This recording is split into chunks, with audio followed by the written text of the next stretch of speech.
Il bambino a 10 anni non diventa cittadino italiano perché la legge dice che lo potrà chiedere la cittadinanza al 18° anno. Quindi fondamentalmente riconosciamo un diritto che hanno già gli adulti, a 8 anni, a 10. Io dico 8 perché lo fa la Germania. Se lo facciamo a 10 abbiamo semplicemente trattato un minorenne come un adulto.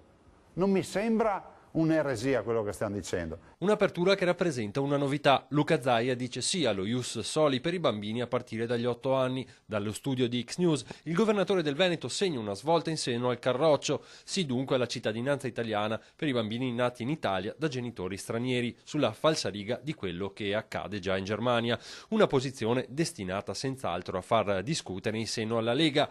Lega che nel frattempo si appresta ad eleggere il nuovo segretario, chiamata al rinnovamento alla vigilia della fine dell'era Maroni. Con l'impegno in prima persona del redivivo Bossi, i nomi in ballo per il momento sono quelli di Tosi e Salvini, con l'incognita rappresentata da Giorgetti, con una nutrita compagine locale a fare il tifo per un segretario finalmente del Veneto. La partita è una partita che, se dovessimo disegnare il candidato ideale, un giovane o quantomeno facente parte della categoria giovani, che conosca bene la Lega, che abbia radici solide e che guardi al futuro anche con una prospettiva che è quella di avere tempo pieno da dedicare alla Lega.